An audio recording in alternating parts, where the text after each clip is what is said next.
Oh, would you like to ask a question? I thought you were asking a question. You wrote your first book at the age of 12. Did this inspire you to continue writing? Of course it did. One of the things that I always thought was really good was having that ability, but also the time set aside so that I could write. And I would encourage each and every one of you to practice as much as you possibly can with your own writing. Now, even though what I wrote when I was very young probably wasn't very good, in fact, Lord of the Flies, which was my first novel, was rejected by probably 4 publishing houses before somebody actually took it on board and said, yes, this is a good story and they can publish it. So what I was writing when I was an adult, some people didn't think was very good either. So it was a good inspiration, it was very good practice to start writing as early as I did, because it enabled me to really understand and appreciate how valuable the written word actually is.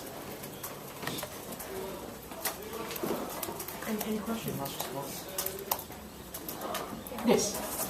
Oscar Gallagher from BBC.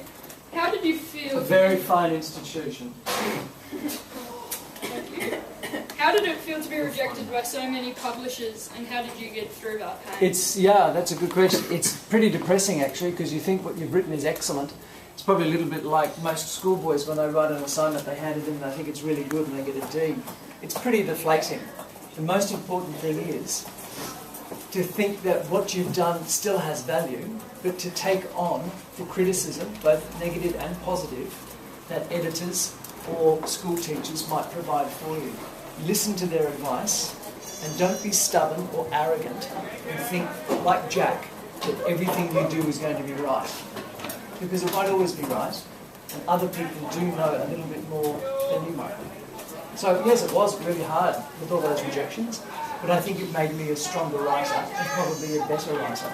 And as a result of Lord of the Flies and my writing, I did become the Nobel Laureate for Literature, as some of you probably already know, which is one of the highest awards you can be given for literature internationally. So obviously practice makes perfect, and that's what I had to do for many, many years. Thank you.